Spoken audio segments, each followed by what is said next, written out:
para pemirsa, Allah bukan saja sebagai yang maha mengabulkan, al-mujibu. Sudah maha mengabulkan, juga sekaligus memerintahkan kita untuk berdoa. Kurang apa lagi? Sudah diperintah berdoa dan dikabulkan. Nah, apa sebetulnya makna dibalik perintah kita berdoa itu apa? Ya, jadi seperti yang kita sebutkan tadi, ad-doa mukhul ibadah. Doa itu esensi dari ibadah. Ibadah itu apa? Ibadah itu penghambaan kepada Allah. Jadi kalau ada orang tidak pernah berdoa, itu artinya tidak mengakui Allah. Karena semua ibadah yang kita lakukan itu bentuknya adalah permohonan doa.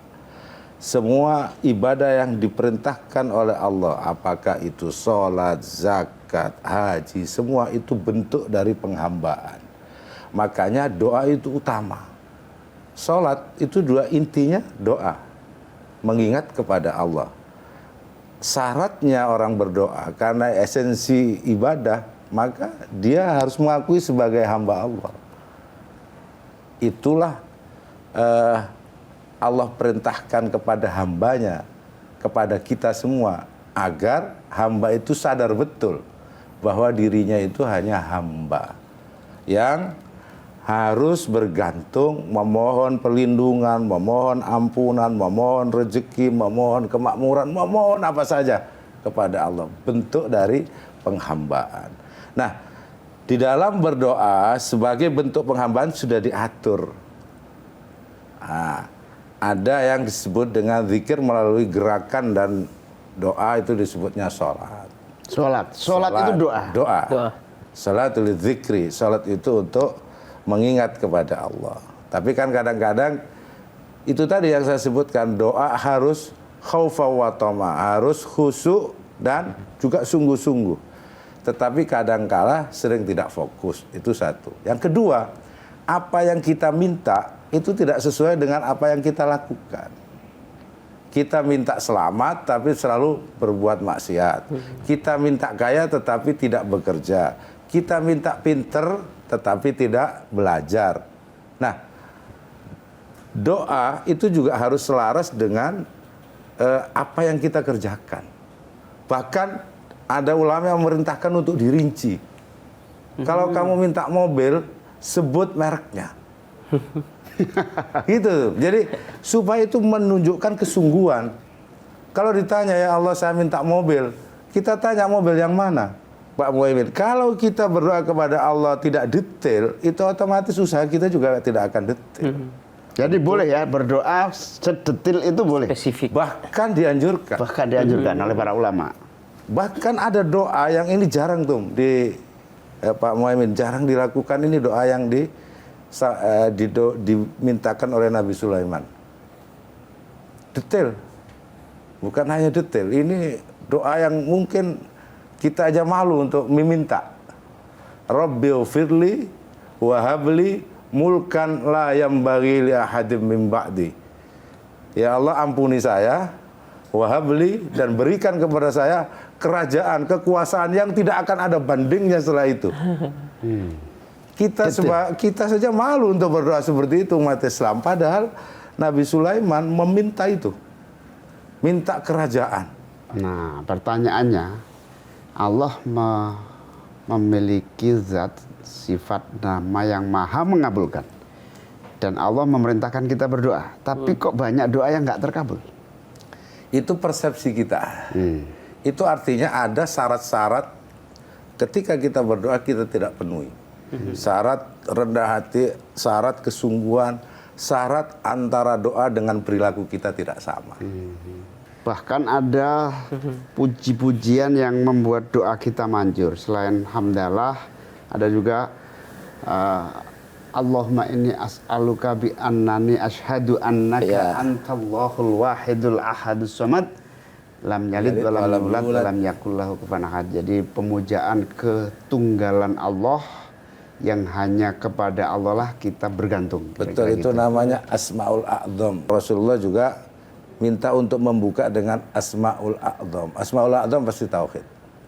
Jadi itu Asmaul A'dzam itu, jika doa kita dimulai dengan Asmaul A'dzam, insya Allah dibuka.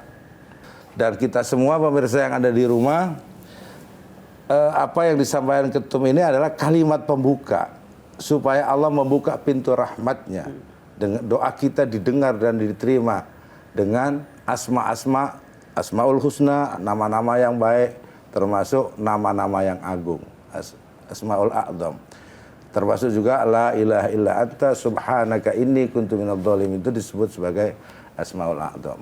Nah, cuma Rasulullah selalu mengajarkan kita ini berdoa hal-hal yang umum tuh. Rabbana atina fid dunya hasanah, ya Allah berikan kebahagiaan dunia dan akhirat. Nah, oleh sebab itu untuk mengatakan bahwa kita itu sungguh-sungguh, rinci doanya.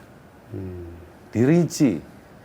Saya yakin kalau misalkan, bahkan boleh kalau minta istri yang mungkin tingginya 168, hitam manis dari Madura, itu nggak apa-apa. Allah, meskipun Allah tahu kehendak kita, tolong dirinci. Kalau enggak nanti ya itu semua dipasrahkan kepada Allah, itu lebih bagus sebenarnya. Jadi kita hanya mau masyarakat kepada Allah apapun yang Allah takdirkan untuk kita. Lah doa ini dianggap oleh sebagian ulama ini bisa merubah takdir. Pentingnya sholawat sebelum permohonan yang kita sampaikan.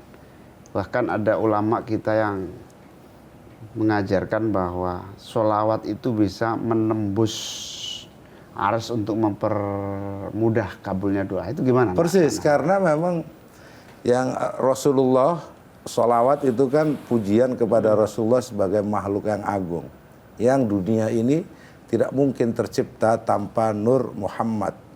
Nah, itulah yang kemudian ulama kita semua, bahkan Rasulullah memerintahkan agar setiap doa diiringi dengan sholawat kepada Nabi.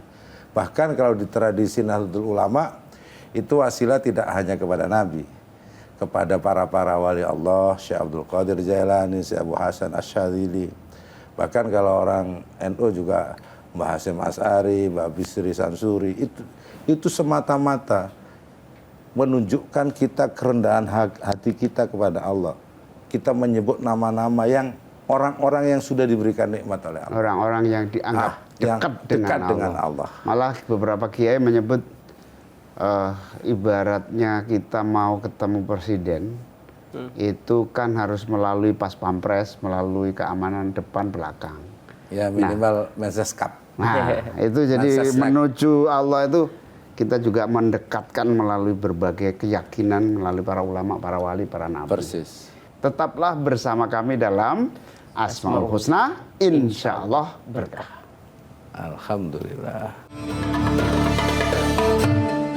Baru mendapatkan informasi, download Metro TV Extend sekarang.